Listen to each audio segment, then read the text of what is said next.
Hi VC, welcome back. Another Marky-mark video. I did threaten in doing a part 2 to this final finds kind of catch up. We're just waiting for Storm Aisha to hit the UK, so battening down the hatches, hence the hat plus bed hair or what have you. First of all, just some equipment news before I launch into the next part of some fantastic, fabulous records that I've picked up recently.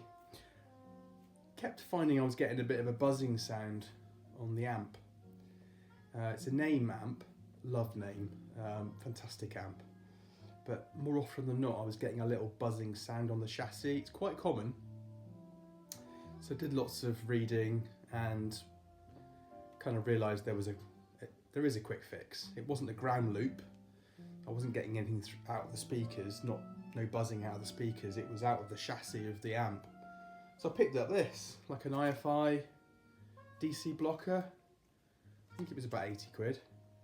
And it fits into the back of the amp and basically takes out sort of DC current, any sort of DC current going into the toroidal transformer. It's the transformer apparently that's causing and I was a bit skeptical, and it bloody works. It bloody works. It's an absolute treat. So yeah, just to show you that's how it fits. That's how it fits into the back. It works straight away, and it's been lovely. So anyway, that's equipment news. Let's kick off with the next part of these records, because I've got some blindingly wonderful records here to show you. The first thing I wanted to talk about was this box set, which I am absolutely amazed at how good it is. Pharoah Sanders, and it is absolutely top rate record. Recorded in September 1976 and 77. So along with this, you've got a load of gumph with this. You open the box up, beautifully made, lovely embossed cover. It's really nice. You've got all sorts of booklets about how he made this record. There's all sorts of bits and pieces. You've got like a ticket for the Pharoah Sanders gig in 77. There's a whole load of photographs, very well produced. Someone must have got one of these kind of Kodak snaps, and they've basically reproduced the actual event, which is quite nice. Really nice. A cutout from a newspaper. Can't really see that, which is good. It's all kind of celebrating this epic album. A lovely picture of Pharoah Sanders there, and it's actually Rob Monsieur that took the photograph. Really nice. You've got a whole load of stuff. You've got a booklet here talking about, it's fantastic, lovely pictures of Pharoah Sanders and his wife, and how he, it's gorgeous to sit here and just listen to it. But this is absolutely stunning, beautifully made. I think it was Ryan Smith that mastered it. Let's have a look at the two records. It's the wonderful track Harvest Time, which, even if you're not into huge jazz, you would love Harvest Time. It's a gorgeous track. Mastered by Chris Bellman. Really lovely. And this is this came with the box set, Harvest Time. This is live. So he does Harvest Time, but in a different way, a reinterpretation, and it's really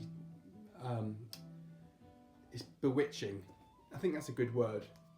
It's a really bewitching sound that Pharoah produces, and a fantastic record. So I would grab this. I think this is going to be one of those that will go out of print at some point. It's beautiful, really nice.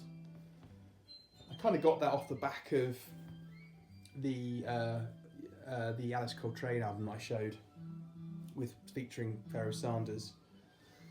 because I thought, oh yeah, that looks great. Following that, I've got this one, which I started a little sort of jazz society here with 3 or 4 of us who were into jazz. And one of the guys, Martin, he said, he's got loads of jazz. He's really a bit older than me. He said, can you wash a few records on your project? You know, can you? I said, yeah, sure, no problem at all. So he lent me 8 albums from his collection. They were all in quite good condition. This was one of them. Pharoah Sanders' Deaf, Dumb and Blind. And I washed the record. It was an original. And I spun it on the Riga. And I thought, I need to have this. It's absolutely brilliant. Again, it's sort of very bewitching, trance-like. It sort of sends you into a hypnotic kind of listening phase. I couldn't get hold of an original. They are really expensive, but this was the best option. So it's a Vinyl Me Please reissue. Wasn't cheap, unfortunately, but look at the wonderful photographs there of the group. If you've not heard this, have a listen. It's really, really, really good. So, what does it say here? Like an audio meditation, a sonic incense for your mind. Spiritual jazz series brings you essential releases meant to speak to a higher power. And this is Pharoah Sanders. And he plays 10 different percussion instruments, conjuring the musical version of one of those rain sticks they sold in head shops or whatever. There's a bit of blurb there anyway. It's numbered at 832 out of 3,000, I think. But yeah, what a record. Deaf, Dumb and Blind. Absolutely fantastic. Really, really like this. So, what I'm playing at the moment, I don't know if hopefully the powers that be haven't caught this on the copyright, whatever it is. It's this. Stan Saltzman, John Taylor. Everybody's Song But My Own. Really nice. A little bit like Matthew Housel, I think. Really nice. Lovely piano and horn, flute sort of duet from 1987. And it's on Loose Tubes, which is a London label. And this was another one of the 8 that Martin lent me to wash, and I've managed to get a copy for fairly good money, really. And it's just really chilled out, really clever compositions, really nice musical, yeah, just a lovely interaction between the flute and the piano, really lovely. So that's Stan Saltzman and John Taylor, Everybody's Song But My Own. Following that, this was another one I think he lent me, Pat Metheny Group, which I've spun before this, American Garage, or Garage. This was done in 1979 in Brookfield, Massachusetts. And one thing I like about this is it's very, very positive. It's a very uplifting album, really. I guess these are American style caravans. I don't know, some of you out there might be able to tell me if they look pretty groovy. Look quite space age to me. But it's a great record, really positive. It's a little bit like a sort of tracks to some 80s kind of TV series or something, but really nice to listen to, nice and laid back, really nice. So this one dropped in yesterday and I haven't listened to it yet, but I've streamed it a lot. It's this African rock, Akira Ishikawa and his Count Buffaloes. Really great jazzy, really great jazzy soul jazz. Limited edition apparently on the Orient series.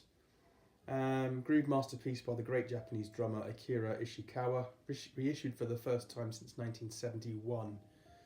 Recorded from the original master tapes. And it's a really, I've streamed it, I haven't listened to it yet, but I'm really looking forward to getting this on the deck later on. I think it came out, well, it says 2021, but I think it came out before that, after then, reissue. Yeah, it's a nice cover there. So, looking forward to that. It's got some It's a little bit like Frank Zappa, Waka Jawaka. It's got some really nice kind of funky, jazzy kind of, yeah. If you think the same, let me know. If not, then. But this is great. Really like this. Let's go on to this little beauty, which I picked up. I was just like researching a few, sort of jazz greats. I think it must have been the end of year or best jazz albums from somebody. Stan Getz, Voyage. This is on the Black Hawk Records label. And flippin' heck, this sounds amazing. From 1986, and I had to text my mate and say, look, you need to get this if you can find it. It sparkles, absolutely sparkles. I know it's quite shiny. Stan Getz, Kenny Barron, George Mraz, and Victor Lewis, and it's Voyage. Just lovely, easy-going jazz, really nice. You can see that.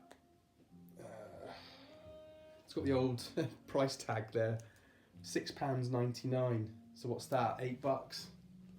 So I paid a bit more than that for it, but it wasn't expensive really. Really, really nice. But typical Stan Getz. Lovely.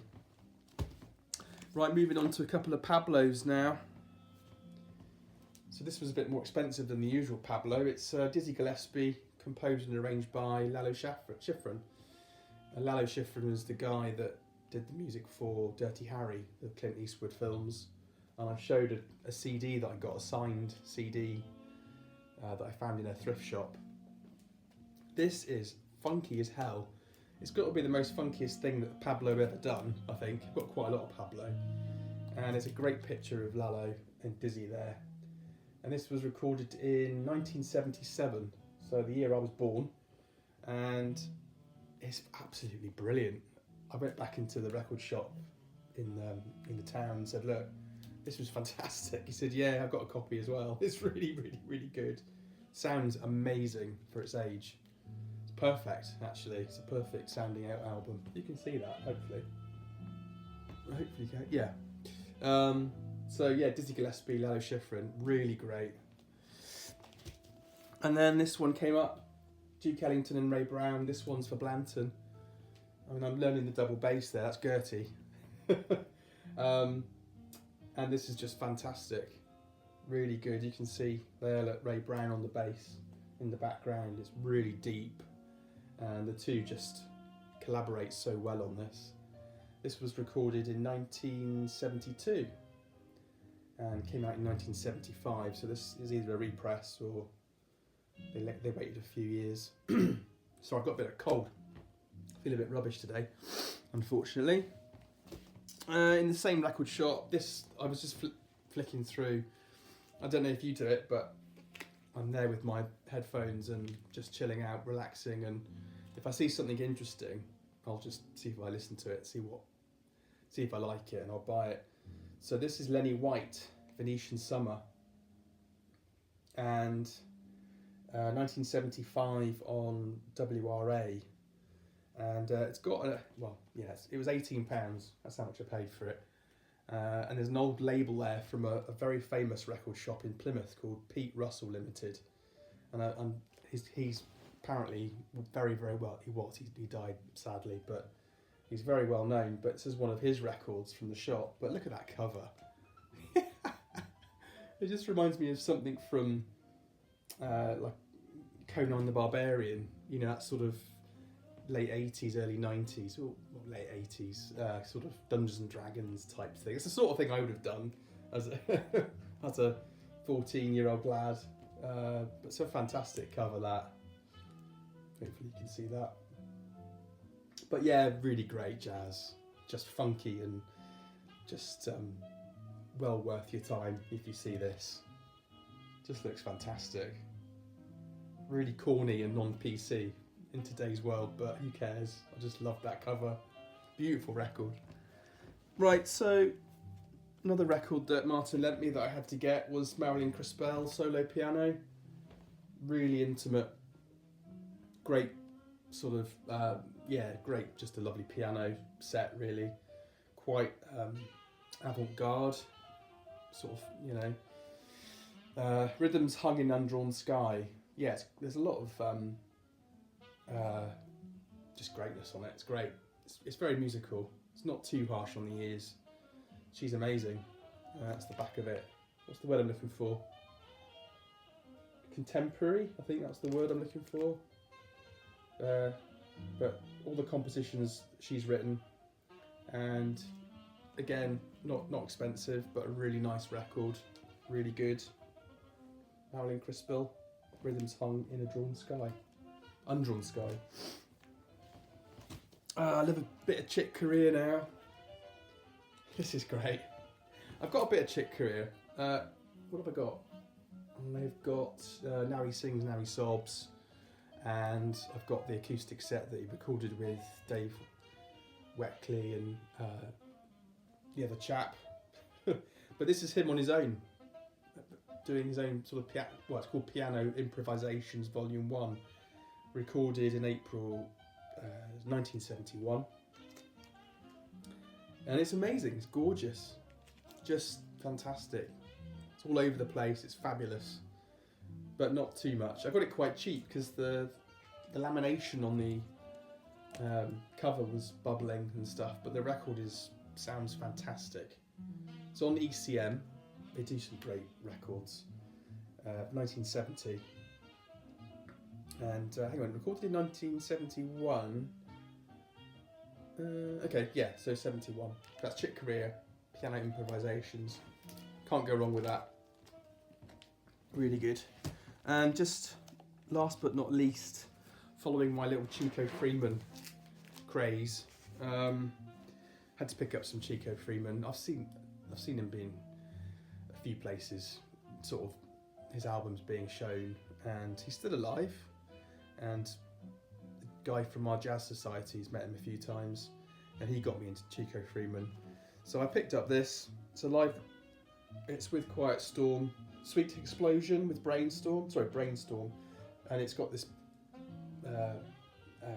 hype sticker, limited edition, 150 grams, direct metal mastering. Sounds fantastic. This edition is strictly limited to 2,500 copies. I'm not sure how true that is, but it's a lovely sounding record. Great live recording. And it was recorded at Ronnie Scott's in 1990. So yeah, really great, like that. The second one I got, which was a bit more avant-garde actually, a bit more challenging, is this one, The Outside Within. And this is from 1981, but it's fantastic, really good. It's got Jack DeJohnette on it on drums, Cecil McBee, John Hicks, and so you've got Cecil McBee on bass, and this is great on Trio Records. So it's got a lot of Japanese, it's got like a Japanese insert inside, so it's on the Indian Navigation label, which I think is that Chico's own label, but anyway, it sounds fantastic. And then there's this beauty, which was the second one I bought. This is fantastic. Peaceful Heart, Gentle Spirit. This was £12. Bargain. Sounds amazing. I might spin it after this actually. Well worth your time. Love Chico Freeman. And this is just amazing. This is from 1980. Yeah. Fabulous. That's it. Right, that is it. No more. Until the next time, take care. See you soon. Bye.